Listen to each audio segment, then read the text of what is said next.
বোস্তা unique ব্লগে তোমাদের সবাইকে স্বাগত জানাই। সবার প্রথমে যারা যারা আমার চ্যানেলে সাবস্ক্রাইবার আছো তাদেরকে মেনি মেনি থ্যাঙ্কস আমার পাশে থাকার জন্য। আর অবশ্যই যারা ভাবছো চ্যানেলটাকে সাবস্ক্রাইব করবো কি না, তাদেরও ওয়েলকাম রইল আমার তরফ থেকে। দেখো, অনেক পরিশ্রম করে এই চ্যানেলটা শুরু করেছি, তোমরা জানো নিশ্চয়ই।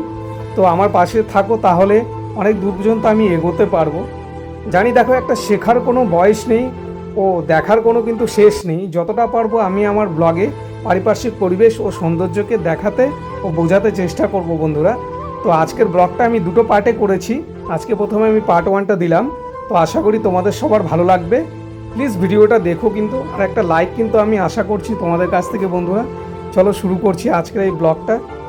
তিস্তা ত্রিবেণীর পথে আমার যাত্রা শুরু করলাম। সবার প্রথমে আমি যেখানে থাকি মালবাজার থেকে তিস্তা ত্রিবেণীর ডিস্টেন্সটা বলে দিচ্ছি। 62.7 কিলোমিটার। টোটাল সময় লাগে হচ্ছে তোমার 1 ঘন্টা 50 মিনিট। আর শিলিগুড়ি থেকে তোমার 1 ঘন্টা 56 মিনিট লাগবে। আর টোটাল কিলোমিটার হলো 54.6 কিলোমিটার।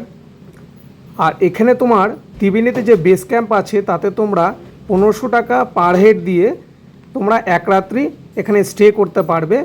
এন্ট্রি টাইম হলো তোমার বিকেল 4টে এবং চেক আউটের টাইম হলো সকাল 10টা। তো সেবকের আঁকাবাঁকা পথ দিয়ে যেতে যেতে পাহাড়ের যে সৌন্দর্য তা বলে বোঝানোর মতো না বন্ধুরা।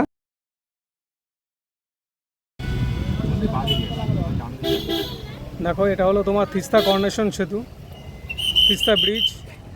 আজকে প্রচণ্ড ভিড়। দেখো, তোমরা দেখতে পারছো সৌন্দর্যটা, দেখো তোমরা। এটা হলো তিস্তা কর্নেশন সেতু। আমরা এখন এখান থেকে আমাদের গন্তব্যস্থলের দিকে যাচ্ছি। দেখো ব্রিজে কত লোক, দেখো এপার ওপার করছে, কত সুন্দর লাগছে দেখো।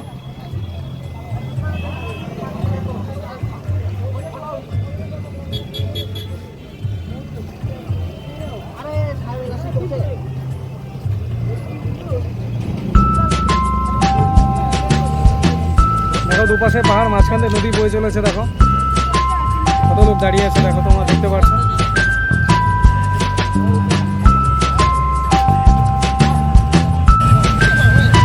প্রচণ্ড ব্যস্ত ব্রিজ, দেখতে পাচ্ছ সেবক ব্রিজ।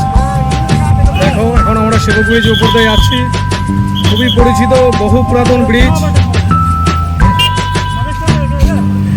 বহু পুরাতন ব্রিজ। দেখো তোমরা দেখতেই পাচ্ছ।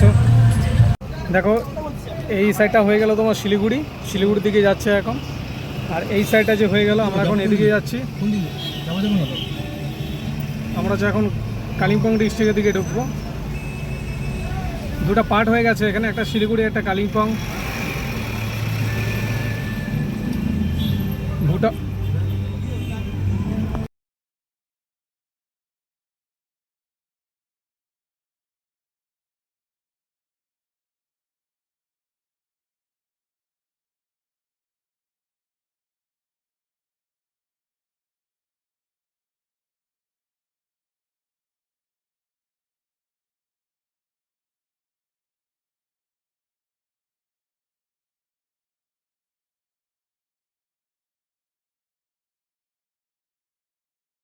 দেখো গাইস, তোমরা কিন্তু বোরিং হয়ে না প্লিজ।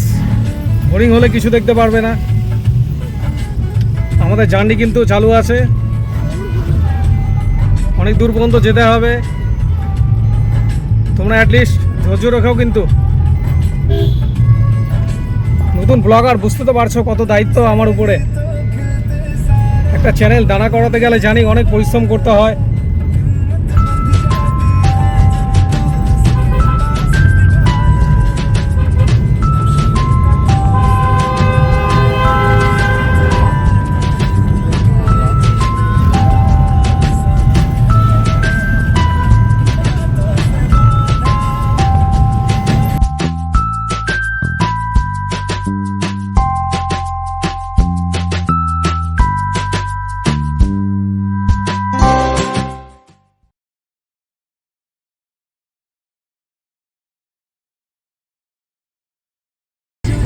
তোমরা শুধু আমাকে সহযোগিতা করো, আমাকে আরও দূর পর্যন্ত নিয়ে যেতে সাহায্য করো।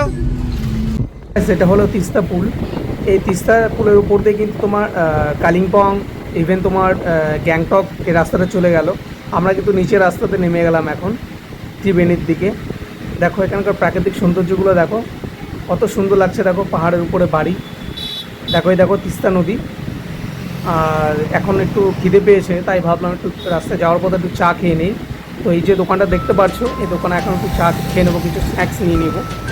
তো তোমরা প্লিজ আমার সাথে থেকো। এই দেখো পাহাড়ের সৌন্দর্যটা দেখো তোমরা।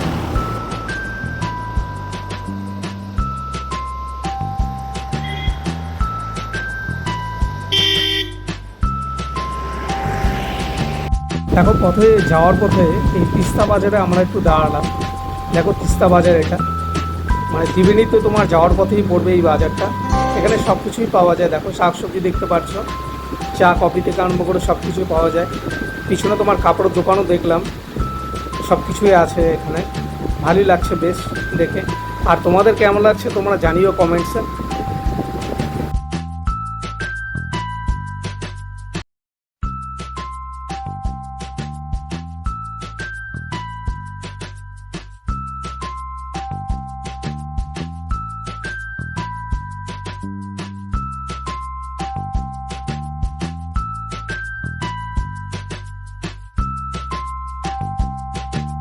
তো পার্ট 1 ব্লগটা এখানে শেষ করলাম, আর খুব শীঘ্রই আমি পার্ট 2 ব্লগ নিয়ে আসছি তোমাদের সাথে। তো তোমরা ভালো থেকো, সুস্থ থেকো। বাই বন্ধুরা।